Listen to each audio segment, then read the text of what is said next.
Well, hello, everyone. Welcome back to another episode of I Like to Read.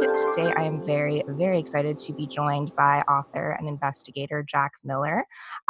Jax she just wrote a true crime, I guess, it's an exploratory nonfiction piece of work. I mean, it's a story, but there's so much more into it that we'll get into discussing.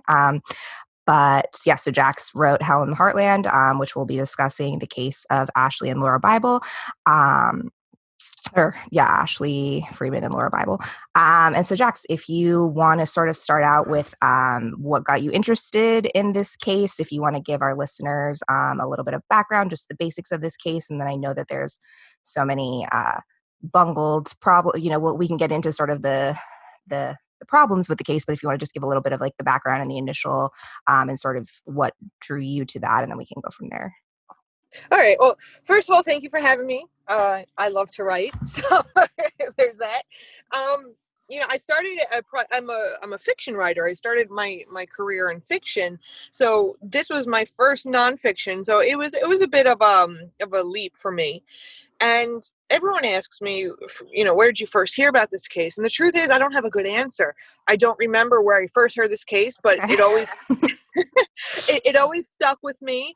And when I was kind of thinking on whether or not I wanted to write nonfiction, that stuck with me, and it was in the back of my head. And one day I looked up on a Google search engine, I put in words like trailer, fire. I didn't even know what state it was in at the time, I think. And sure enough, that week they were actually looking for the girl's remains. And I says, I can't believe this story is so active all these years later. Right. And the first thing I did was I called Lorraine Bible, mother of missing child Laura Bible, and I says, hey, I think I'd like to write this story. And she's like, well, come on out. And the rest is history. And I think I came from it from a storyteller's point of view. I thought it was rich in setting and in pace and even in characterization and plot twists. And, it didn't take long for me to really become invested and emotionally invested and involved in the story, which I wasn't expecting when I first went into it. Do you want me to go over the case really quick? Just give you the basics. I took, I have a bunch of notes, but I think if you want to, you're probably the best at giving like the brief little synopsis. If you want to just give us a few, the background and sort of, I know, we have a whole book about it. So read that if you have, if you haven't already, but just sort of like. Are the worst. Okay, well, I'd rather write a novel. Right. I know it's almost harder to pull out like what's the most important things, but I guess sort of if you had to, you're being forced to on a podcast to answer this question. So. I will do my best. So on the early morning hours of December 30th, 1999, there was a trailer found in flames deep in the prairie west of a town called Welch, Oklahoma. It's a very small town. Neighbors had reported the fire, and authorities, the Craig County Sheriff's Office, went there, and they found the body of 38-year-old Kathy Freeman. It was, at first, they assumed that her husband, Danny, had shot and killed her before setting the house on fire. The trailer was on fire. Danny was gone along with his 16-year-old daughter, Ashley Freeman, and Ashley's best friend who was sleeping over that night, Laura Bible. So Danny's gone with the two girls. And there was a very laissez-faire approach to this. They were like, let him cool off. We know Danny. Let him cool off. Right, like two missing girls and a missing father, and they just are kind of like, it's fine. And then if you want to, and they think he killed his wife and set the house on fire. Surely he's sane and right, okay, totally not. We're just gonna let it go and like open up the crime scene, and it's fine. Yeah. Right. And that's what happened. And they said we'll look for them the next day. So as soon as the police got there, they passed it off to the Oklahoma State Bureau of Investigation, the OSBI. So there was that. And it was the OSBI agent who says, let Danny cool off, this and that. Laura Bible, the friend sleeping over, both the girls were 16, by the way. So Laura, her parents, Lorene and Jay Bible, they go the next morning. They're at their wits' end. Why aren't the police doing anything? Why aren't they looking for the girls? Why aren't they trying to chase down Danny? They had a tip come in that Danny had been seen with the girls. So they go back to the crime scene of this burnt down trailer. It's reduced to ash at this point. And within moments of arriving, they find a body, and it's that of Danny Freeman. Police Mhm. had failed to find him the day before. I know. It's like This really is, insane. It's really insane. and And so his now we have, it was intact, right? The body was fully intact. It wasn't even like ashes of somebody or a correct. bone or something. It was like the full body. Correct. Everything from the jaw up had been missing because he was shot at close Right. range. They soon learned that that's how Kathy had died too. Because at first, for those first 24 hours, they didn't know how she died. They actually thought she died from bricks falling from the ceiling. And she was preserved So because the waterbed like exploded, right? So they were able to have like more of her body than they the originally. front of her body had been preserved, and I'd spoken to one officer who saw the breast, so we knew it was a female. He kind of Mhm. moved her And over there and was saw a the breast. wedding. They found the wedding band on her. Right, Right, right. right. And then the medical examiner, I guess, could tell by the pelvic bone that she had bore children.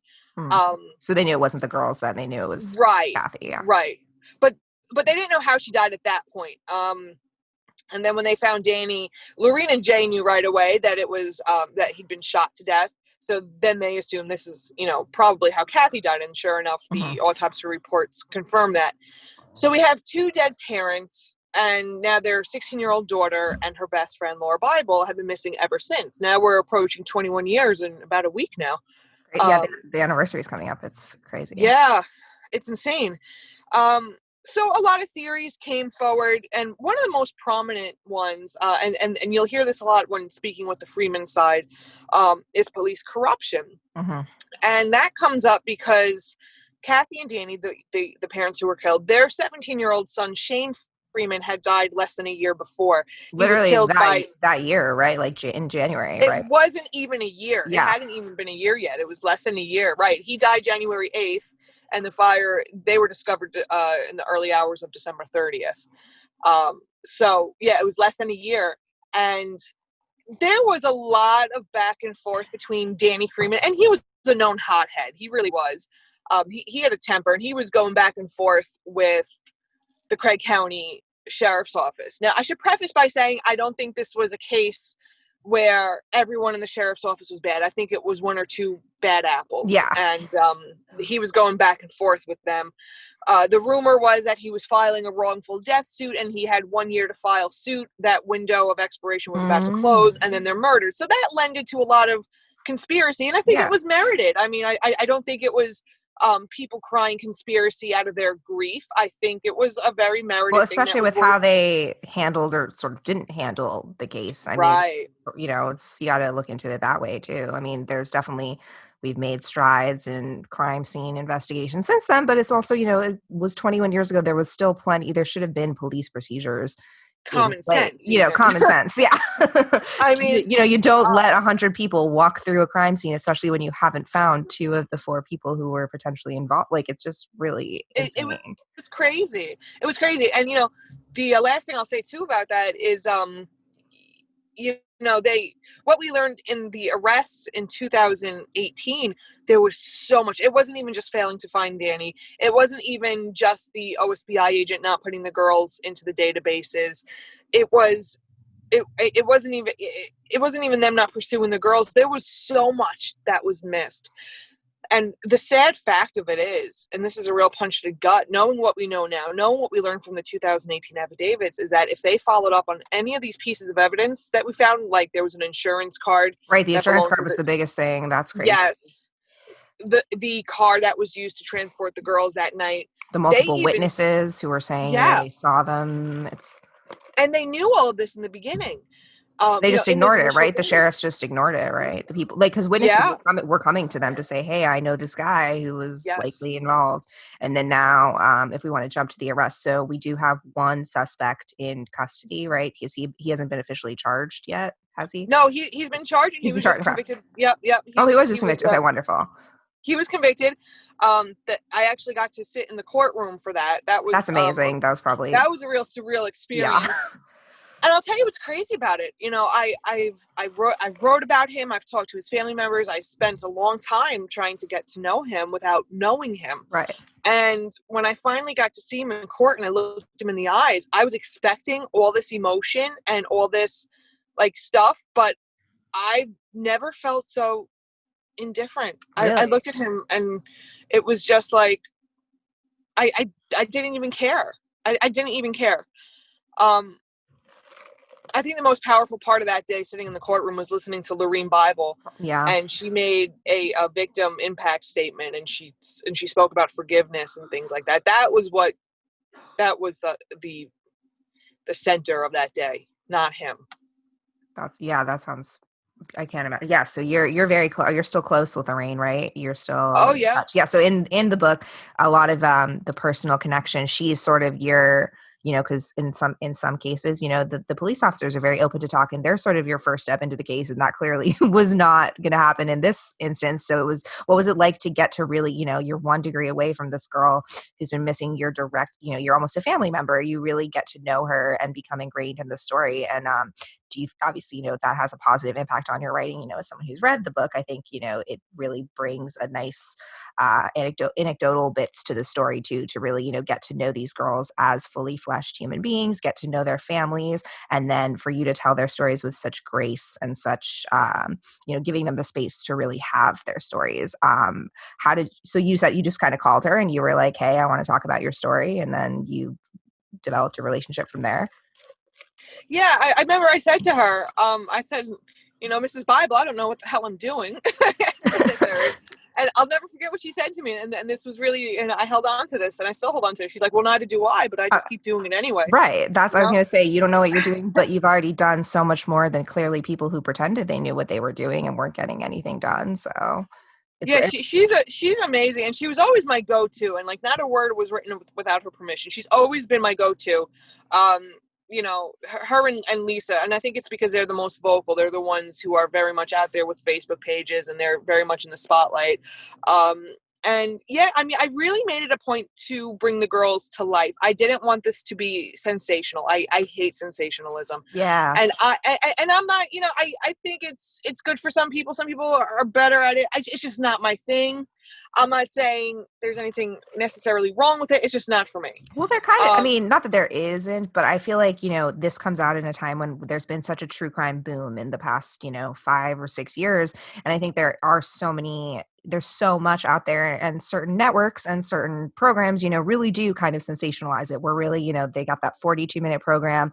They're setting it Mhm. up. Who's the killer? And yes, there are victims, but they're more like talking heads. And I think, again, in this, there are so many suspects. There are so many horrible people involved in the case that it would be easy to kind of make it like their story and have the girls sort of be the narrative Right. device that drives it. But instead, it's really the girls' story. It's the impact of the loss that has happened on this community.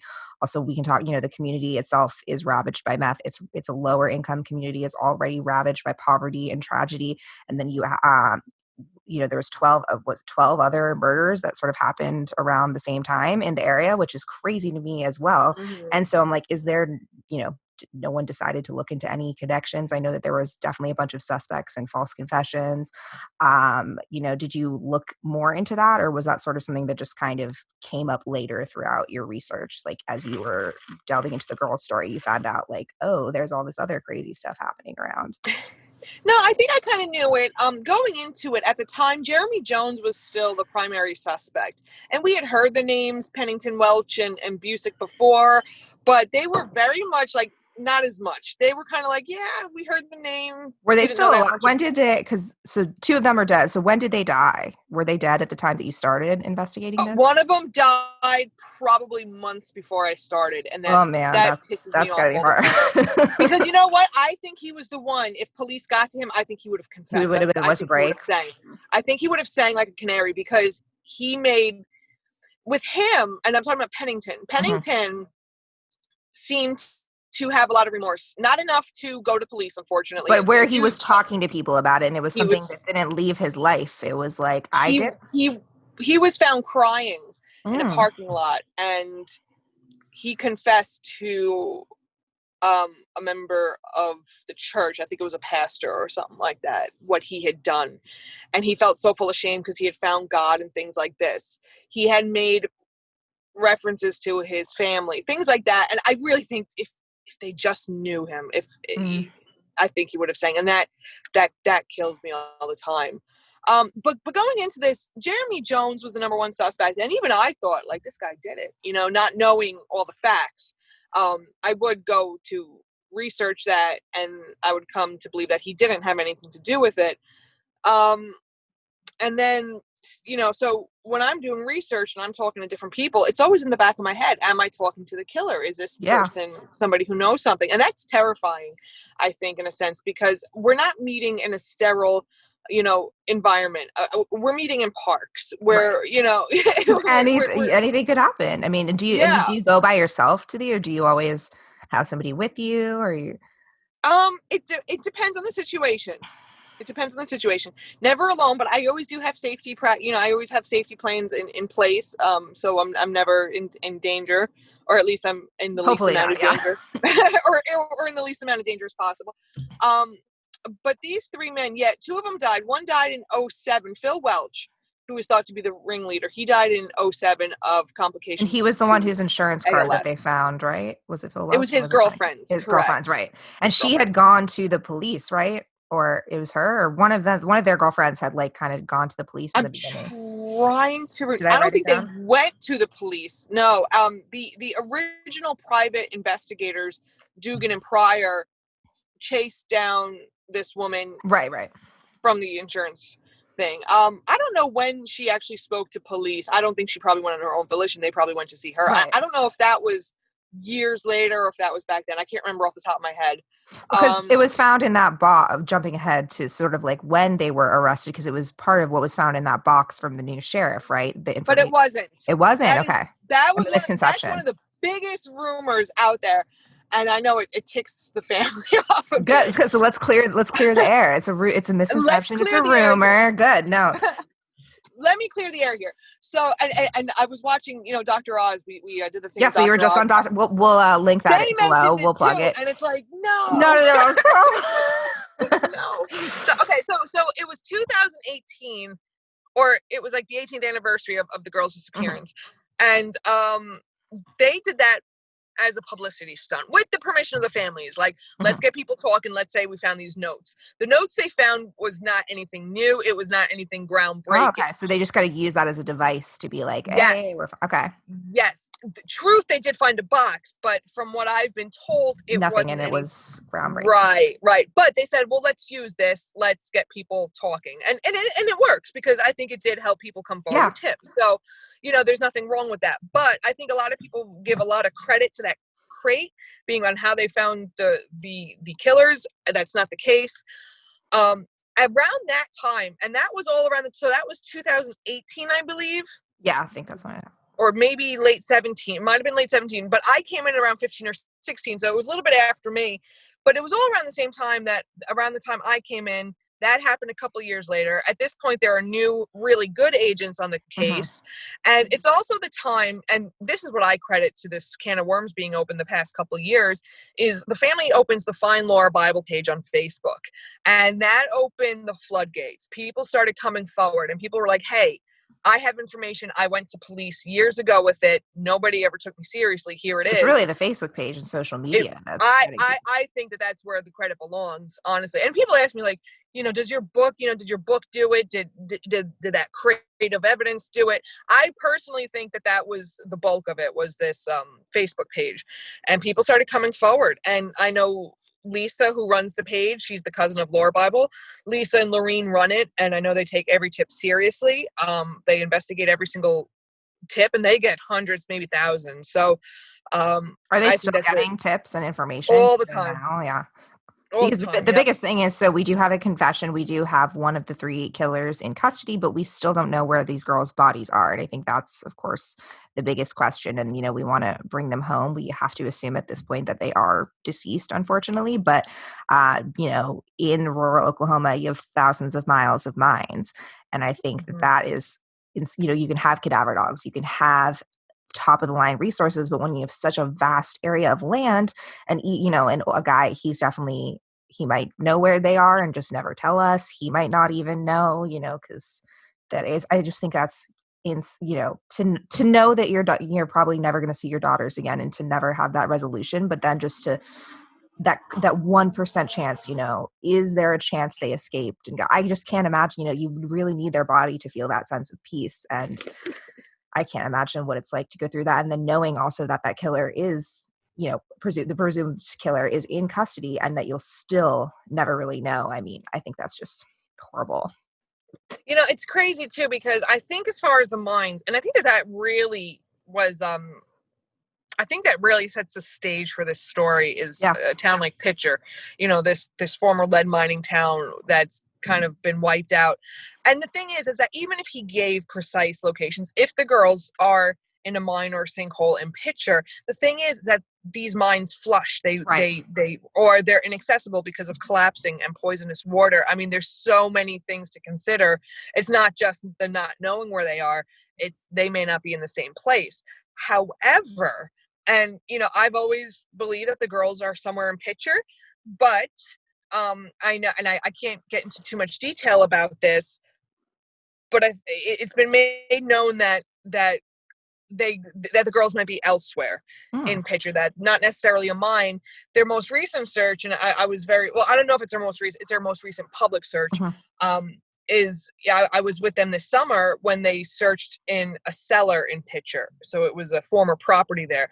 And Ronnie Busick had, I can't remember, it was like maybe a matter of a month. Like, you have 1 month to lead authorities to the bodies for lesser jail sentence, Okay.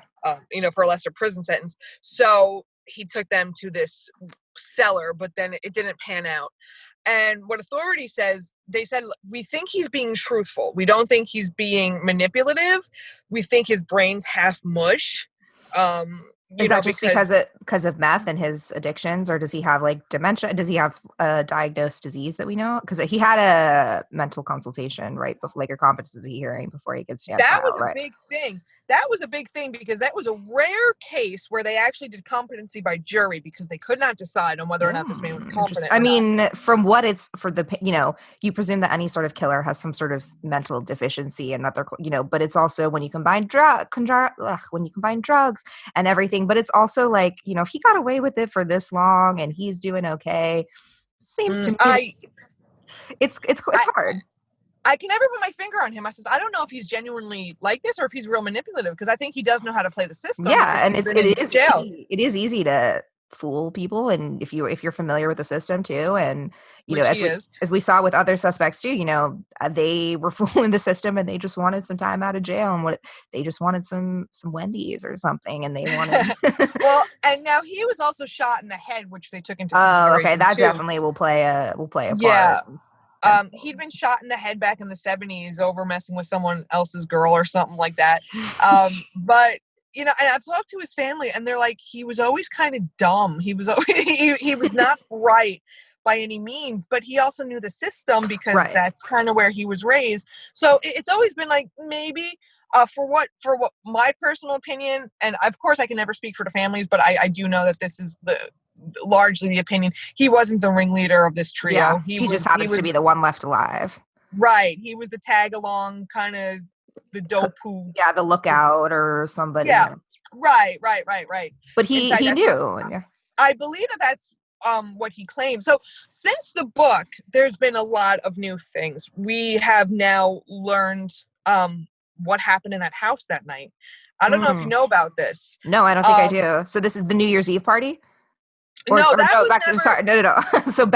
the trailer, yes. Okay, so we do know officially what happened according to his testimony. According to him, right. So what we know is that they went there, whether it was a drug debt or a drug deal. So Danny also, just to back up, it's so he pretty much is a known marijuana grower. Correct. And then it's not clear whether or not he was involved in the meth trade. There are some rumors that he was and some that he wasn't. Could have been a drug deal gone bad, but do you feel like those are mostly red herrings, or do you think there's any validity to that? I do believe wholeheartedly. I do believe it. And this is even, according to his own family, that he was into marijuana. I've never been able to link him to methamphetamines. And believe you me, God, I tried. And I feel like you would know, because there were so many people there open about their meth use, like open secret, that you would probably, it's such a small town. There's like 300 residents or something. Like 600. Yeah. I feel like I would have found it. I feel like, because I've talked to his friends, and many of them are open meth users. Right. So I don't think he would have hidden it. Yeah. Right. And I'm not saying it didn't happen. Of course, you never know, but I never found evidence of it. We do have evidence that these three men were involved in it. But from what I understand, this might have been a marijuana deal anyway. So I'm not too sure, but what Busick was saying was that they went there for a drug deal or a drug debt gone bad. Things got out of hand, and they shot Danny right there, like in the living room or like in the doorway, like first. Then they ran down Kathy and killed her. Now we can never understand the position of the bodies, and something Busick said made a lot of sense. And that was that they dragged Danny's body from the living room into the bedroom, and you wouldn't have known that. Like the way he was propped and the way he was like, like we can never figure out. And we went over scenarios. I was at the crime scene with Lorene Bible laying on the ground, and she's positioning my arm, showing me, you know what I'm saying? Like we went over everything. I mean, down to a T, like right where they died, right on the spot. That must have been And a we could never surreal figure it moment out. So too. Yeah. yeah, and this was in public stuff. Also something I talked about in my book. I have a very close source related to Welch, and they said that, and this was not made public information before the book. Phil Welch used to brag about, well, here's how you disarm a man: you break his clavicle with the butt of his gun, and Danny's because they knew that he would be armed, so they had to go in sort of. Yeah, and Danny and Phil Welch, it's funny because I think in many ways they were similar. I think they were both hard-headed, and neither one of them were one to back down from a fight. Right. So I think whether and it's hard to know if the men were invited over or if they made a sneak visit. We don't know. And do you think they knew that the girls were there? And then no, so that was sort of the sloppiness, and part of the problem is that wasn't the calculated part, probably, and that's where things tend to go wrong.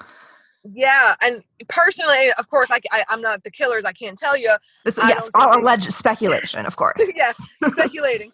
I don't think they anticipated the girls being there. What we do know now, and this was not in the book because we didn't know it then, Ronnie Busick said, and again, this matches what we know, that the girls escaped.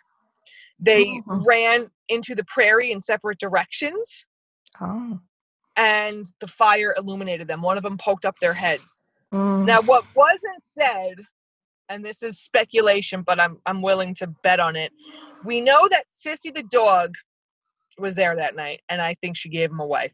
I think she probably followed the girls out. I think that's why she had a big lump on her head, which they always assumed was from a shotgun. They butted the dog in the head for barking too loud, and I think the dog probably gave him away.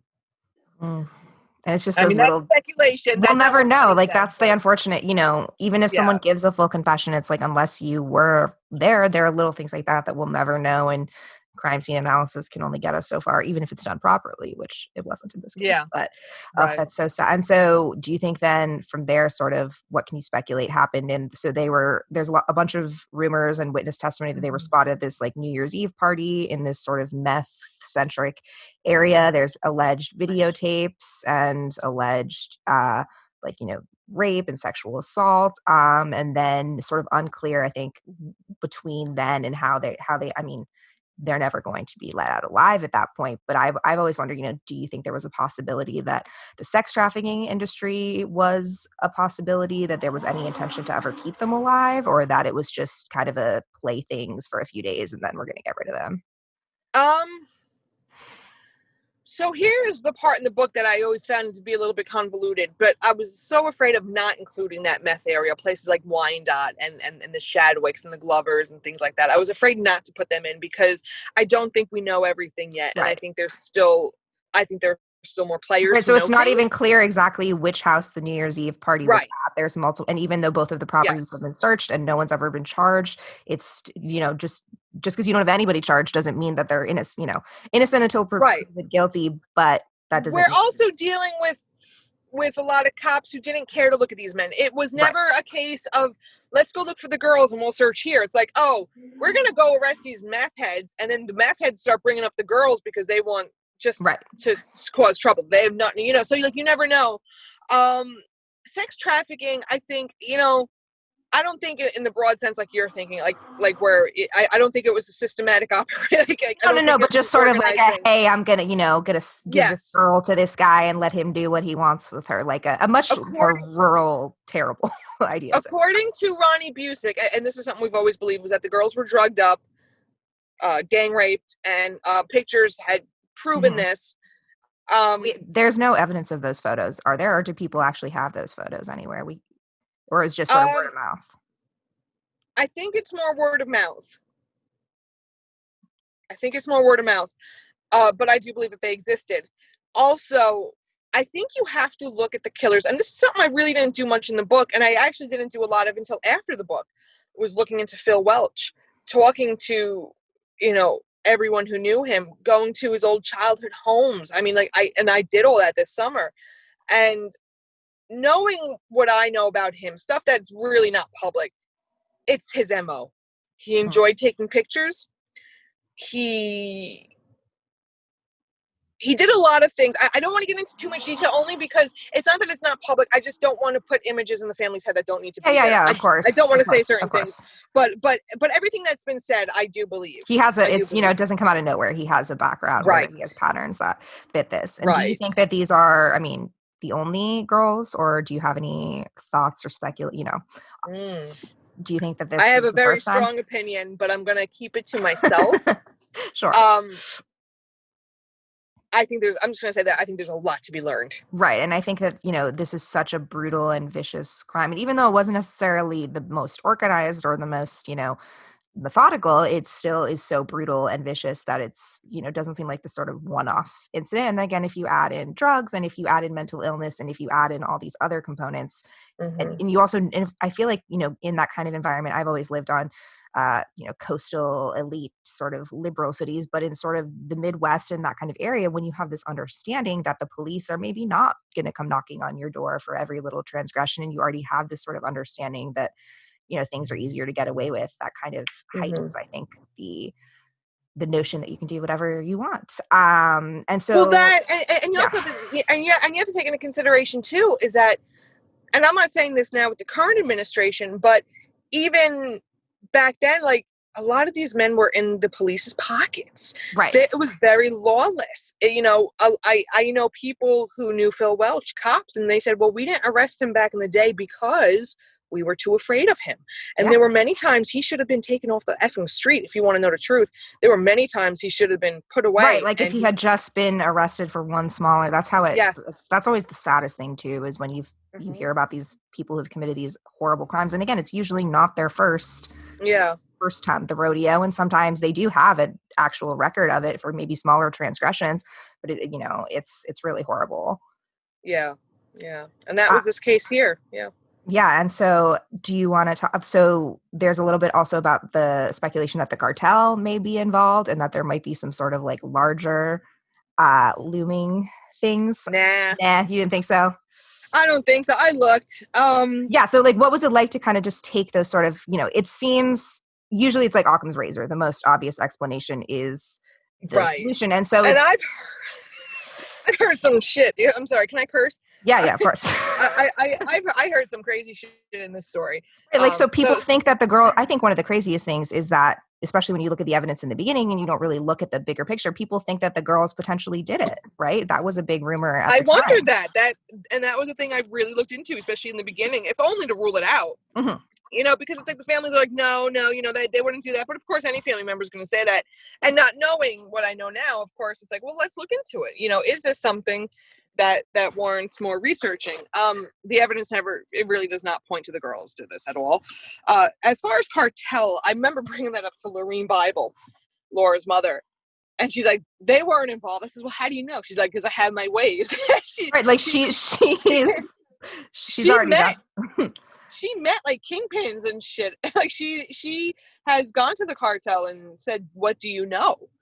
And you know, she told me this one story. I think I put it I think I put it in the book, but she met some violent criminal in the middle of the night on the back road. Right, right. That's what she's like, a badass. She's such a She's badass. such a badass, and she met him, and he kind of scanned her. Says, "How do you know I'm not going to kill you?" And she looked right at him and says, "How do you know I'm not going to kill you?"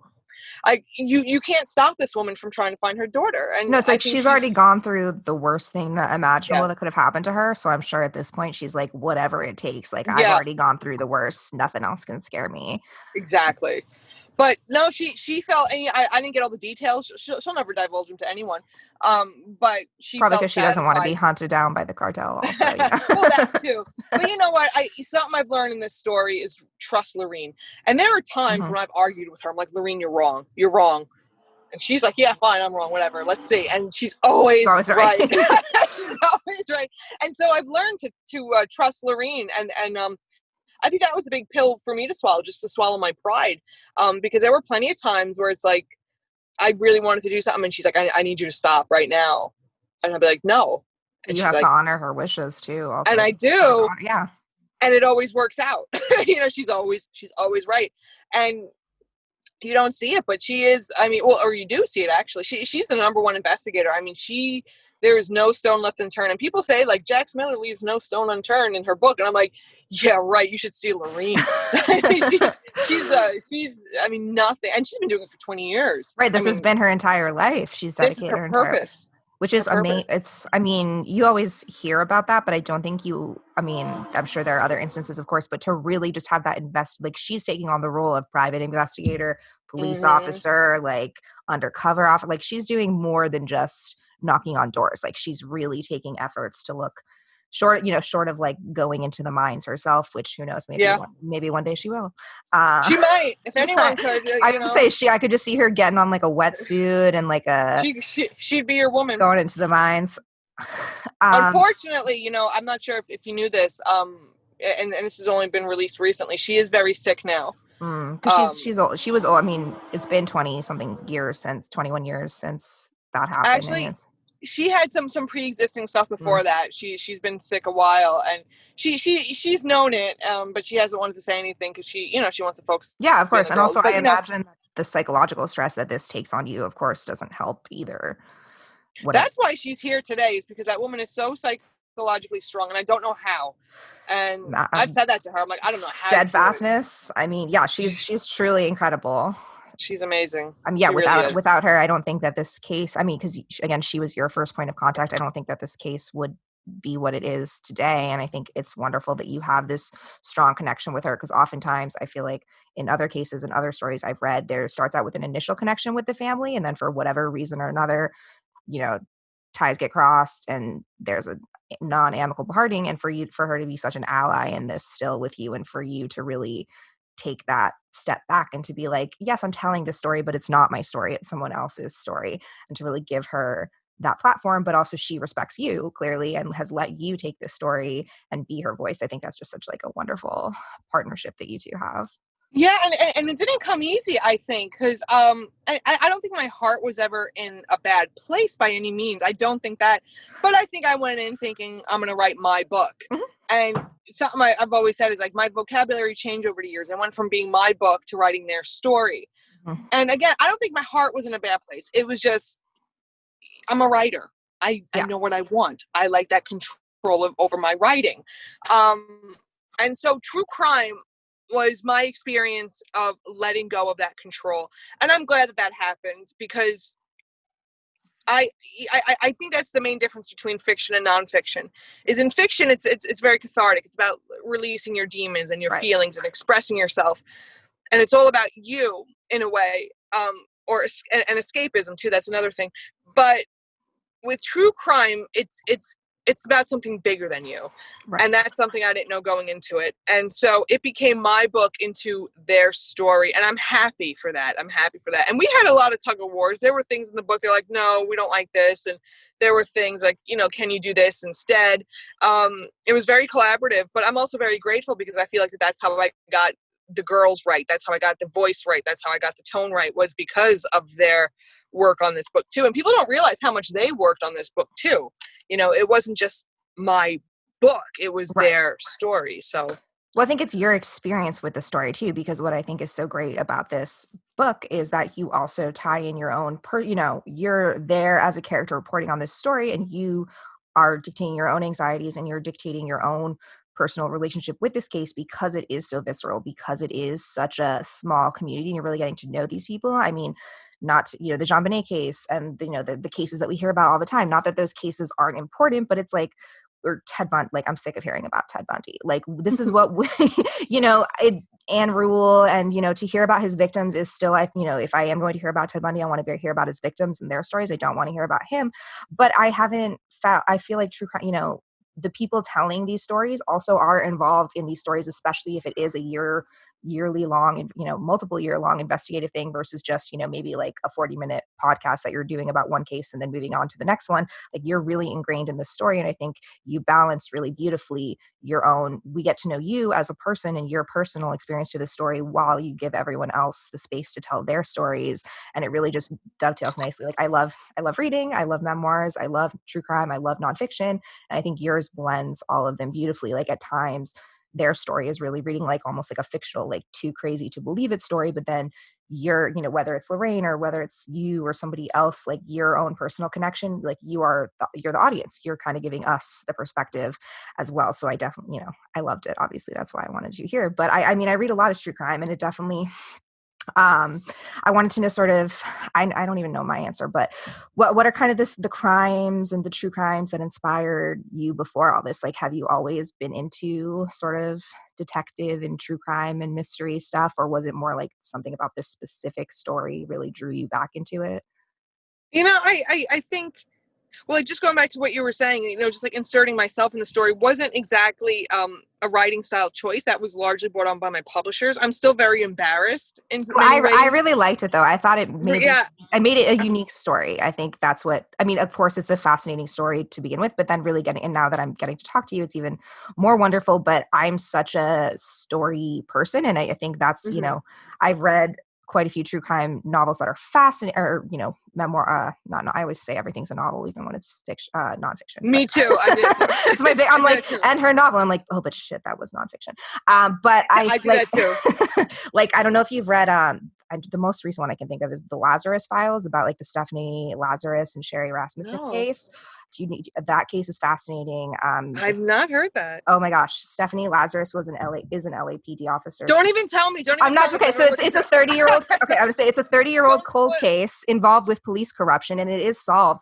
But that one was, I mean, it was pretty much, the author was like an investigator, and he didn't really insert himself into the story. It's a crazy enough story, but there's also like an ending. But you should definitely look into it. Lots of police corruption.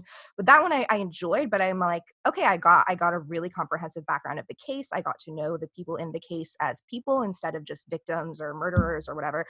But I'm like, okay, but this really just, it felt like something I was reading as almost an academic piece. And this one really, I think, was great because I learned so much, but I also got that piece of like the fiction that I enjoy, or the narration and the characters that you get to relate to. Because this is such a horrible case that we're reading and feeling all these things, and you expressing your feelings validates those for the reader as well. Yeah, I think that's something we don't talk about. Um, you look at Michelle McNamara, I'll Be Gone in the Dark. Yes. You look at James Renner. You look at these people, and I don't even think it's a true crime thing. I think it's a writing thing. I Yeah. think it's very natural to have anxieties. I think it's very natural to have that crippling self-doubt. Writing is largely a place of solitude where you get to live in your head for hours and days and months and years at a time. It is not easy. And there are people who can go at it like from a 9-to-5 job. I can't. No. That is just not me. And I really think it has to do with personality. Yeah. I've never been a 9-to-5er, and I am an eight. I'm a eat, breathe, and sleep whatever I'm passionate about. And when I'm passionate, I'm obsessive. That's just my personality. I joke in the book that I took that from my father's Asperger's. I'm just very focused and I don't stop. I'm like a bitch with a bone in her teeth. But, I think, and there's nothing wrong with the 9-to-5 thing, but I think it's a journalist's job to bring a story to readers. It's Mhm. my job to pull the readers into a story. And that's the difference. So when I go to Oklahoma, I want to tell you what the pecans or the pecans taste like. I want to tell you what it smells like. I want to tell you about the taste of calf fries, which are cow testicles dipped in ranch, because that's what they do out there. And it's my job to take that when in Rome approach. And I love doing that. I love bringing readers in. And I feel like it's not my job to give you Laura and Ashley in print. I want to pull you into their lives so that when they go missing, you feel that. Mhm. When they go missing, you think of your own daughter or your own sister or your own friend, and putting myself in the story again, it wasn't my choice. It was very much the publisher's choice. And I think the reason for that being is because we knew when I started this story, when I started the book, that there wasn't an ending. The girls had not yet been found. So we kind of used it almost as a literary device. Well, since we can't have closure in this line of narrative, let's put a little bit of closure here. And that line of narrative became my mental health and my own journey and all the wonderful things I discovered on my own journey, because at least there's some semblance of closure if we can't have it here. So I think it was more of a device. And again, I felt very uncomfortable putting it out there. There are plenty of people who hate it, and there are a lot of people who really do like it. And I think one of the most rewarding things for me is when people write me saying, wow, I go through that. This is what I go through. And I get that often, actually. And that is like, that makes my heart sing. It does, to know like, wow, I put myself on a page. I embarrass myself. I cringe at myself, but it helps someone. And that is so worth it. And I think that's the best kind of writing, like, I don't want to read about someone whose life is like super perfect and amazing and everything, because like my life isn't. And like, I mean, maybe sometimes you do, because you have that sort of like suspended disbelief when you're reading about something like, I don't know if you've seen The Flight Attendant on HBO, but that's like my latest obsession, because it's like a fully ridiculous caper, but it embraces that and it knows it. So it's like, as long as it knows what it's doing, I think that's what's so great about your book too, is it I mean, even though that wasn't necessarily your choice, I think, at least in my opinion, it was a smart choice, because it does, I mean, the case itself is fascinating. It would have still been I still would have read it, but I think getting to know the person who's telling that story, again, especially because it wasn't just I stumbled onto this and I spent a few months or whatever. It's like you really lived there for 2 years and you're continuing, it's for what I always thought it was 2019. It's 2020. Almost 2021. I don't, time is just, I know. I'm a writer. I know. Yeah. It's just like, I don't even know. But yeah, it's crazy to think that I just totally lost my train of thought. It happens.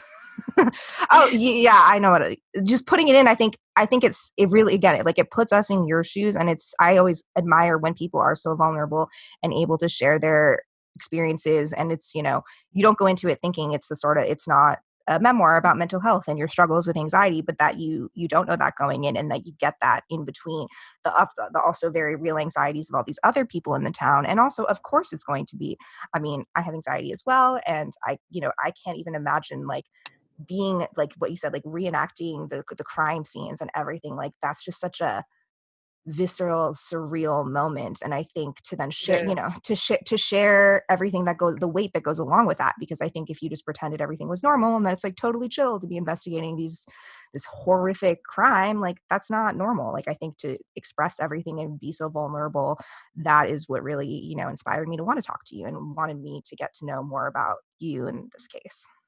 You're so sweet. Thank you. I mean, that really means a lot to me. I just, because I mean, it is hard writing about myself, but I do think mental health and writing is something we need to look at.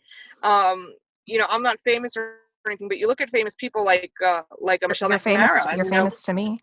Oh, I'm famous in my own head. Hey, no. I mean, you wrote a book and you've made a different, I mean, thank you. Fame is a very broad spectrum, but I think, and you're also, I think there's much more to come, I think, from you too. You're so sweet. This is not the last we're going to start you. But, I mean, I'm just so happy to even slightly open the door for mental health and writing, because I do think I know a lot of writers who do struggle with writing, things like alcoholism and the solitude and things, anxiety and depression. And I think a lot of it is from writing, or not finding a balance in writing. So I'm very happy just to even open the door a little bit. In fact, I'm going to be writing an essay very soon with my publishers for the paperback about mental health and writing. And I feel so honored to do that for them, because I think with people like Michelle McNamara and James Renner, even Capote, who suffered from alcoholism largely in part because of In Cold Blood. And I think, why aren't we talking about this already? Why are we looking at these artists like, oh, well, that's just part of the artistry. That's just, their creativity. Like, no, like, let's it's talk like a about much this, larger guys. thing. It is. And Stephen King, he's like, I was an alcoholic for 20 years and whatever. And it's like, okay, he's a fiction writer, but still, it's like, it's very clear in so much of his work. And now he just like doesn't talk about it. And it's like, let's, just because you're successful and famous doesn't mean you publish a book. And so people might think, oh, she's fine. Like, look at her. She's living her life. And it's like, there's a lot that goes behind the scenes that we don't get to see. Yes. Let's talk about it, and, Right. and let's be, and especially because writing is so much solitude. I think it's hard for us to know that there is a community out there of people who can relate to us, and let's talk about it so that we do feel that support, because it's very hard to feel it when you're alone at a desk all damn day. Especially now that we're not even like allowed to leave our houses. It's even more important. It's even more important that instills the solitude. Yeah. So let's open that door. Let's talk about mental health, and let's be honest about it, guys. I mean, I'm not saying everyone. I'm just saying for those who do. I think everyone should, because it's like people have no problem if you have a cold or if you have COVID and you're like, hey, I'm sick, I can't come into work. But what if you are just having like a really bad day of anxiety? I've personally had this where like I've had days where like I'm just super anxious and like something's wrong, like mentally unhinged, but I don't feel comfortable. You can't really tell somebody, hey, I'm feeling like really anxious. Like I can't come in, just because it's not like a sort of like physical, right. You might internally have these physical things. Why doesn't that get the same sort of treatment? Or, someone's going to physical therapy, totally fine. But if someone says, oh, I'm just, I'm in therapy or I'm in psychiatry, it's like, ooh, what's wrong? Yeah, I know. It's very taboo, but I think I feel very honored that people have read it and said, wow, I relate to that. Like, that's so special to me. And I really think as writers, a lot of us can come together and talk about it more with other writers. Because I think for writers, it can be hard to reach out. It's hard to find that community and support because we're so alone in our heads. So, I'm just so happy that we're starting to talk about it more. I think Michelle McNamara really opened the door for that. So yeah, definitely. I think I feel very grateful for that. Huge. And I think also her documentary, I mean, that for people who hadn't read the book, hopefully we'll get them to read yeah. And then the fact that, her work indirectly helps solve the case. Talk about poetic justice, like literally right after the book was published. And that's all very crazy stuff. But yeah, right. the Golden State Killer, I'll Be Gone in the Dark was so beautiful because it really brought light to the victims and the people. It was about him, but it wasn't his story. It was everyone else whose story he made them part of his story, but they still have their own stories. Yeah, she did a fantastic job. She really did. Like, oh man, not only, helping solve the case, but just having such intricate dedication to it, but also so passionate. Yeah. Yes. And like balancing her own mental health stuff too. And I think it's also, it's important, it's an important warning too, to show what happens when you don't have a community, when you don't feel comfortable talking about these things. We wonder if she had just felt a little more open about her stuff, maybe she would still be here today. You don't know. Yeah, and it's so important as writers, and it's not just the true crime genre.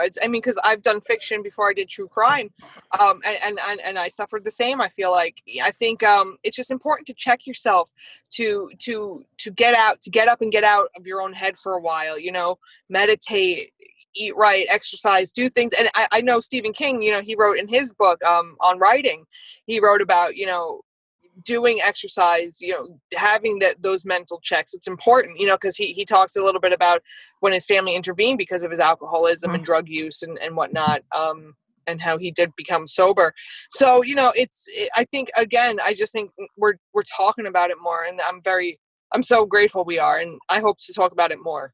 Right, because the conversation is the first step. Like, for so long, it's just something that people felt such shame and such stigma around. And I really do think that it's wonderful to have these conversations and to integrate it, because it doesn't just have to be a whole book about like managing anxiety. Or, it's also because for some people, they have anxiety, but it isn't, they try, you don't let it define your life, but it is a very present part of your life, and it's not going to go away. So how do you do the dance with it and make peace with it and not let it overtake your life while still letting it be a part of your life? I think is a very tricky balance. And I've read a lot of memoirs and books, or self-help, how not, don't be anxious and don't do this. And it's like, let's just like sit with it and maybe talk about what it's like to be anxious and to live with that and not, make it go away or what. And then it's, true crime. People always say, oh, it's like, my boyfriend's always like laughing at me when I just like I'm casually like listening to a podcast about someone being kidnapped or whatever. And I'm just like doing the dishes. And it's like, I find,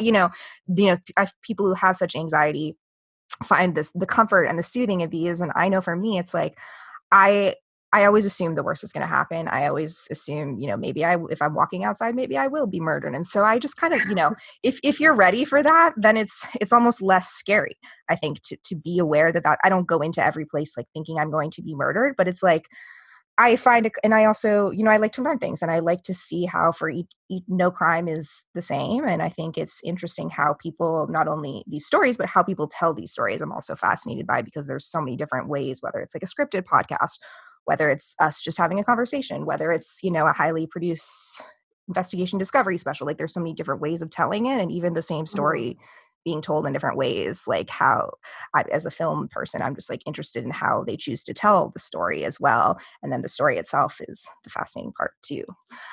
Do you have like a certain crime or murder besides Laura and Ashley that you wish, like an unsolved one that you wish you knew the answer to, or wish you could have some resolution with?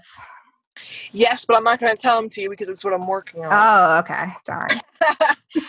I forgot to answer your question before when you asked me, like, had I always been into true Right, crime? yeah. And when I was 12, my grandfather was an avid reader. He was a brilliant man. He worked intelligence in the Navy and whatnot. Brilliant guy. God rest his soul. And he was an avid book collector. He loved books. And I remember he had Helter Skelter. And I was 12 years old. What the fuck do I know? And I read, it was like this thick of a book, if you recall. It was huge. And I remember I took a whole summer for me to read it. And it was my first adult book. Like, prior to that, I think I read Goosebumps and The Babysitter. Well, I didn't read The Babysitter, but Goosebumps and Fear Street books. I was always oh my gosh, the Fear Street one. Talk about like so uncomfortable. There's certain things from those Goosebumps that I still have like. There was like one where he was like aging backwards, sort of like and then like his Benjamin sister. Button. That's what, but like his sister disappeared because he went back far enough, and then at the end of the story, it was just like his sister had never been born. He just lived life as a normal child. When I was younger, I have a younger sister, so when I was younger, I'd be like, can I just go back and like that? Got to erase my sister. Yeah. But I went into like Fear Street and Goosebumps into Helter Skelter overnight, and I was hooked. And I don't go as far to call myself a murderino. I'm not one of those huge true crime fans. I'm that's not me. I feel like I'm just a writer who happened to write a true crime. I don't like fancy myself a murderino or a true crime aficionado. Do you listen to My Favorite Murder? Do you listen, or you just know? I have listened, but it's not my forte. It's just I listen to, like, I love Crawl Space. I listen to a lot of them. It's a different way of approaching true crime. So not it's not religiously. Yeah, no, it is. Different strokes for different folks. But I'm just not a religious fanatic. Yeah. With true crime, and I think in a way that's good, because it's the same reason I don't read a lot of fiction books when I'm writing fiction. I don't want to be influenced too much. I kind of want to have my own voice, my own narrative, and I don't know. I feel like I'm not a true crime author. It's so funny when people call me that. I still don't feel like a true crime author. I feel like an author who just happened to write a true crime story. If that makes any sense. No, that totally makes sense. I don't feel like a true crime author, though. I think, it's hard to pigeonhole someone as like a true crime author unless they're specifically, they've released like 7 or 8 books that are like clearly just all true crime focused. But I think, I think that's a good way to put it. Is it's a story that you wrote and investigated and were involved in that is true crime, but you're not a true crime storyteller. But maybe, if you're working on something else, maybe you will become one. But no, I don't think. I go where the story goes, and I've said before. I says if Ashley and Laura's if their story took place on Mars, I'd be writing a sci-fi. I fell in love with the story, and that's where I go. I'm a storyteller. Through and through. That's what I do. I am a storyteller down to the bone. And I go where the story is. If I fall in love with a story that's fiction, I'm going to do fiction next. I don't feel tied down to true crime.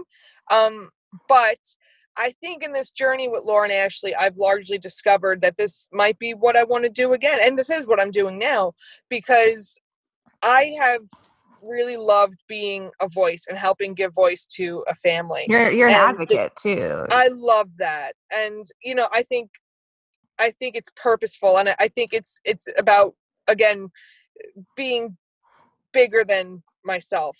And I've really loved that. So I am doing true crime again. Will I continue with it? Who knows? I don't even know. But I think true crime, there's so many things about true crime that, the getting to know the real people and getting to tell this, there's so many elements of it to be a good true crime author that you need to you can't just kind of go into, people come in with different backgrounds. Some people go in, they've been a journalist or investigator for 20 years and then they're writing their first book. And I think coming from fiction, you really have that understanding of a narrative and a story and really frame it, not just plot devices and not just little things to move the people forward, but like you said, the pecans in Oklahoma and the way that the grass was and the sun, like really painting a picture also because this happened 21 years ago, almost 21 years ago, that it's a time that especially like I've never been to the Midwest. I've never been to Oklahoma, but I feel like I got a really good picture of Oklahoma in that times through your storytelling and through your imagery in a way that if someone had been more of like a factual sort of, laying, giving out more information about the case, but maybe not necessarily how it smelled that day or something like then I think you get a different picture of the novel. And sometimes you want more of like a factual thing. Like I'm